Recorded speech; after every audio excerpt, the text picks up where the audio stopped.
then we're gonna. And it's live. It is. Yeah. No, See, okay. starting. Dope. So we'll give them a couple seconds to get in here. Yeah, you are live. All right, dope. What up, YouTube? Harl. John's back. Barely, but yes. Yep, he's got some parts missing from his face. Not really missing, just stitched back together. And I got this nifty sling and can't use my right arm that much from a broken collarbone. Which is fun because in 2 weeks, a week, 1 week, 1 week, then he's going on tour with Nightmare Sonata, which is mostly across the whole U.S., right? Yeah, we're going to Colorado and Arizona and back. We're trying to get to California this year, but it just didn't work out. So, if anybody's outside of North Carolina that's inside the U.S. that's watching this, go check that out. Go say hi to John. Punch him in his collarbone. How do we see what we're reviewing on my phone? You should be able to go to our channel and it should pop up. I've got it. Are you not subscribed to the channel? Am I not? No, I'm my own. I am the channel. I can't watch my own videos, guys. I should be able to. Except I don't have the YouTube app on my new phone that I got. Oh, man. It's so good. Okay, so fun story. During this crash, John's phone died out so that he couldn't call 911 even if he wanted to. Mm-hmm. So, technology at its finest, everybody. But I guess since we won't really keep everybody too long since we got to get to F&M despite John looking like death. Right. So, we'll dive right into this week's episode, starting off with everybody's favorite, Crack a Pack, this week. It's one of the Ravnica packs. Which one? Going back to where we were Ravnica. Return to Ravnica. Yeah. Going back to where we were Ravnica, I think was the test name. Right, yeah. That we hope it's as good. We'll give you just as many Shocklands. Alright. We got Deviant Glee. Oh, we need those. Yep. Can't do this in post. Haha. Avenging Arrow. That's that one.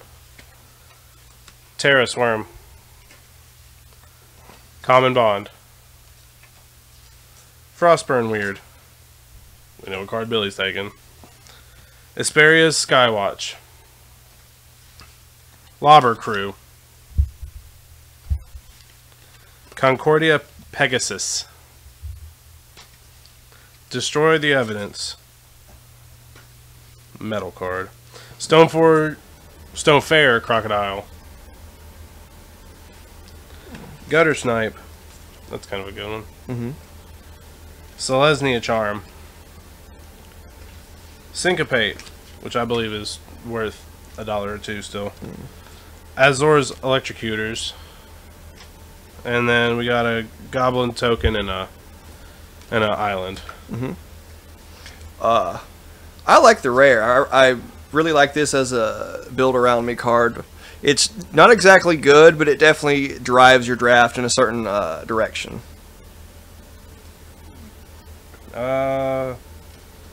Also, Syncopate's good. Gutter Snipe's real fun too.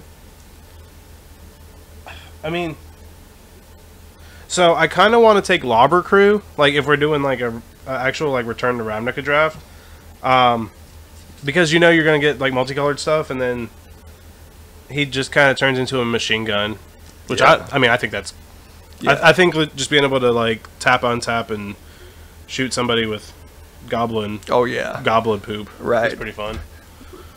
So those are our picks. Okay.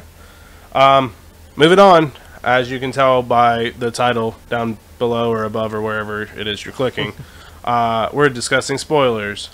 So in absolutely no order at all, we're just going to go through these and talk about what we like about them, and here we go. First up is Repeating Barrage, the new burn spell. Sorry guys, we're pulling it up on our phone because we're doing this kind of last minute. 1 red for a sorcery, deals 3 damage to target creature or player, or if you have raid triggered, can pay 3 red, and return it from your graveyard to your hand. Activate this ability only if you've raid. Yeah, raid. Okay, yeah. I mean, three mana for 3 damage seems a little bit overcosted, but I guess with like what standard is nowadays and its power level, that seems absolutely fine. Right. The return ability. Like, yeah. That's the. If you have infinite mana, you can just do it till win. Of course, if you have infinite mana, there's lots of more fun stuff to do. You know. At the same time, though, I mean it's red, and like late game, if you have like just I don't know, 9, 8 mana. Yeah. You just punch your opponent in the face and let that be a fun thing. Yeah. The card will be fun in draft a couple times, I'm sure. Yeah. Moving on. Opt. So I don't think this card really needs a whole lot of us talking about how great it's going to be in whatever format. I'm sure you guys all over the Facebook Magic groups already know that this card is good. Opt is 1 blue for an instant, scry 1, draw a card. Pretty straightforward. Yeah, I mean, I don't know if you guys know what value is, but that way, that card is value. Mm-hmm. I like it a lot. I don't know if it replaces Siren Visions. I don't know if it replaces like the Thought Scours and stuff like that in Modern. But I do know that I'm going to try it in lots of different and weird positions. Anything else you got to say about how great this card is? I like the weird positions, but yeah, that's going to be a very fun card. Alright, this next card is one of my probably favorites. It's the green fish. Kumina's Speaker. So Kumina's Speaker is a 1/1 for 1 Merfolk Shaman creature that it gets +1/+1 as long as you control another fish or an island, or another Merfolk or an island. Sorry. Fish is a different creature type, actually. Yep, this isn't Hearthstone. So in Standard, you play this card on 1. Botanical Sanctum isn't an island, is it? I don't believe so, no. Yeah. So I mean, this card on 1, it's a 1/1 for 1. That's fine, I guess. But on turn 2, whenever you have out any other fish, and this card's bigger, or an island, this card starts getting big. And then if we look at Modern, I mean, I don't know if you guys can say 3/3 on turn 2, but that's what it says. So I mean, this card's really good. You have to play like Shocks and Fish, and people don't like that because it makes you susceptible to Blood Moon. But like Botanical Sanctum, you get a 2/2 on 1. It's fine. You get toys to play with. Yeah, I didn't mean Botanical Sanctum. I meant Breeding Pool that time. Sorry, guys. Or Trop Island in other formats. I don't think we get Legacy Ugfish, but like. Probably not, but that Probably means not. somebody will play it. Oh my god! I wonder if Bantfish, if we could do that, because we got that blue-white legendary one that Pat Chapin liked. Oh yeah. Sig. I don't know. I don't know. If you guys know what we're talking about, leave it in the comments. We'll not read it probably. I will. Next card. Boneyard Parlay, also known as Boneyard Party, just because. Boneyard Party. We're trademarking that one. 5 black for a sorcery. Exile up to 5 target creature cards from graveyards. An opponent makes 2 piles. Put all cards from the pile of your choice onto the battlefield under your control, and the rest into their owner's graveyards. So, in a multiplayer game, this becomes especially fun. Well, so this is like a 7 cost out of the graveyard factor fiction. Yeah. Yeah. Except you don't get them back to your hand. You get to like they come into play for free. So with stacking ETB triggers and stuff, you can get very spicy. Yeah, and I mean it's kind of like I don't know. It's like gifts. Right. It's a fun card. I don't know if Standard will do anything with it, but I can absolutely see Commander decks being like being all over this card. Mm-hmm. It might be a little bit expensive, but you can make some interesting stuff happen playing politics, or just agree to have your friend to give you all 5 and go nuts. Because I guess that is an option, huh? Yeah. Yeah, you can do all or none. This art is also really sweet. I don't know if you guys can see how sweet that little skull with the Tyrannosaurus Rex head wispy thing is coming out. Whatever's going on that is death metal as hell. Moving onward. This one is another one of my favorites. Siren Storm Chaser Mage. Siren Storm Tamer. Siren Storm Tamer. Neither word is summoner. There is zero summoning happening with this guy. Siren Storm Tamer is a 1/1 for 1 Siren Pirate Wizard. So all the fun subtypes. Yeah, and he has flying. Whatever. It has flying with, and also blue, and sacrifice it. Counter target spell that targets you or a creature you control. Spell or ability that targets a creature you control. That. So what this card does is become another Judge's Familiar, another Curse Catcher. Right, that kind of slot. Yeah. I'm brewing a deck in Modern that gets this, and I don't know. It's going to be fun for me to play, and I don't think it's going to do good, but I'm going to enjoy it. He will be fun in Wizards and Tribal Pirates. If either of those are decks in formats besides Standard, he's a very solid 1-drop. Yep. Yeah, I don't know. I think he's also probably going to be good in draft, but oh yeah, definitely. But I don't know. I didn't draft during like Curse Catcher days, so I don't know, or Judge's Familiar days, so I don't know how good either one of those were. But this will probably be equally or slightly less than as good as that in draft. Right. It's an uncommon too, so there'll be a few of them. Yeah, I don't know. That card foil is going to be. I want it. Next. Oh man, Super Dinosaur. All right, Regisaur Alpha. 3 red and a green for a 4/4. Other dinosaur. It's a dinosaur. Other dinosaurs you control have haste, and when Regisaur Alpha enters the battlefield, create a 3/3 dinosaur creature token with trample. So for 5 mana, you get 7 power represented. 3 of it can swing that turn, and that dinosaur does have trample, so 1/1s do get just pooped through. I don't know. This is a very strong card, I think. Yeah. Like, okay, so Dinosaurs looks really fun anyway. Like, it has lots of good tribal synergies going right now. It's a lot heftier than Zombies is, but like, I mean, it's Dinosaurs. You don't expect them to be like small, cheap costed, and weak. There might be a few, but they're bringing the power. I don't think we even like get. I think there's like one drop zombie or one drop dinosaur. I'm not sure actually. Yeah, we don't get a lot on the low curve, but once you hit this big mana, then you start. Oh yeah. Yeah, I don't know. Dinosaurs. Big dinosaurs, big mana, big stuff happening. And look how many dinosaurs are in this picture. There's at least 3, so like that Jurassic Park is going to happen to somebody. Next card. Oh, John, we blocked you. All right. I don't know how you're supposed to say that name. Mavrin Fiend is my guess. Mavrin Fiend, Dusk Apostle. Yeah, I don't know. He's something like that. He is a white vampire. 2 and a white for a legendary creature, Vampire Cleric.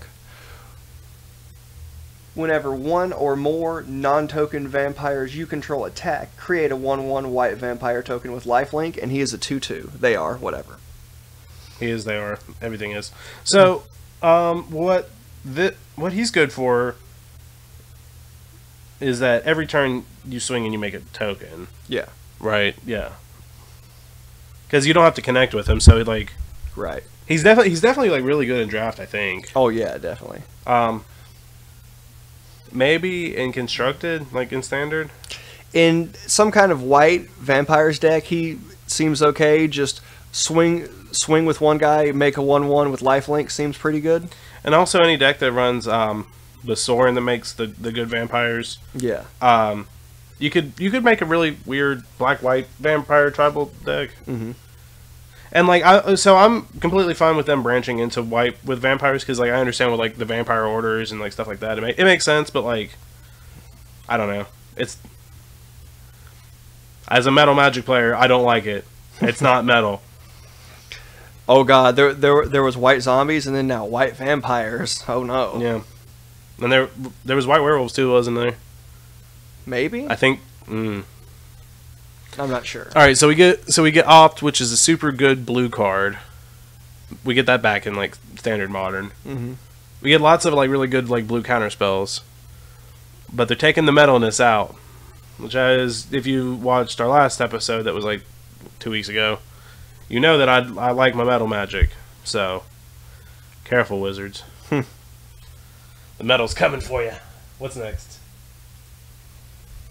Axis of something. Axis of Morality. Another very fun EDH card. 4 white for an enchantment. At the beginning of your upkeep, you may have 2 target players exchange life totals. So in a standard 2-player game, it's just whenever your opponent has more life, you can make them switch. But in a multiplayer game, it becomes very, very fun and interesting. Yeah, and I mean, like, even in standard, it's really sweet to just, I don't know.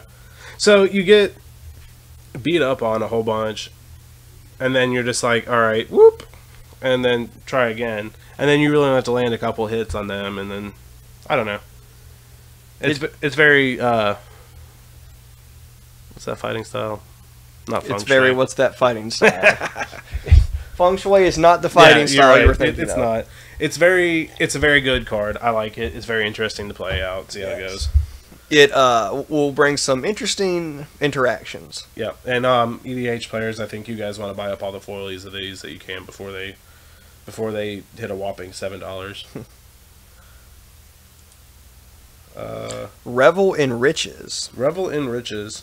So number one, I like the name a whole bunch because like if it's piracy a lot. So this is the pirate card. Yeah. 4 and a black.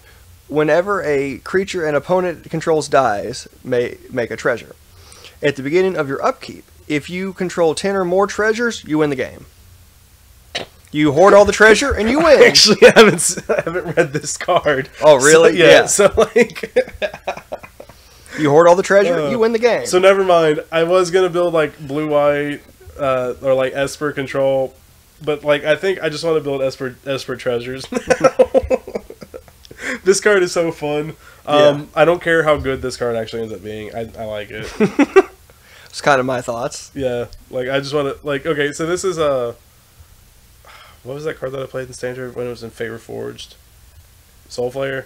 Yeah. Yeah, this is that card. Like, no matter how janky the deck is gonna absolutely be, it's gonna be a fun deck to watch play because, like, they're gonna have so much booty. Right. And you just gotta watch it happen. Alright, this is the last one, right? Yeah. Alright, this is Fish Lords. Yay, Fish Lords. Kopala, Warden of Waves. 1 double blue for a legendary merfolk wizard. It's a 2/2, and spells your opponents cast that target merfolk you control cost 2 more, and abilities your opponents activate that target a merfolk you control also cost 2 more. So pretty good for fish. Pretty good for fish. Situationally different, Kira. You know, there's gonna be that argument till I think it comes out, and right. I think even still people will be like, oh, well, this is a fish, so I can. I mean, I think it is a fish, therefore it gets buffed. It gets out of like bolt range sometimes, and it gets all the synergy that with a fish. This actually is a fish. And then there's also going to be the counterpoint of Kira, but really like so lightning bolt. They can lightning bolt your thing for 3 with this guy out, but only 2 if they have 2 lightning bolts, right? Correct. Yeah. So the math works better for them with Kira, assuming that they have better cards. I don't. You know what I'm trying to say here. Yeah. You slice your cake, you look at it from the right side, you look at it from the left side. Either way, this is probably going to be a pretty good card. Right. You're trading resources for resources, kind of cards in hand, gas resources for mana available that you can pay resources. Though in most cases, it's going to be cut very close. Yeah. I think it kind of comes down to like the fact that that you play off Cavern with this. Right, exactly. it goes back to the whole synergy thing of this actually is a fish, so everything already in the deck built to be synergistic off fish. This just gives all of that a small bump. Yeah.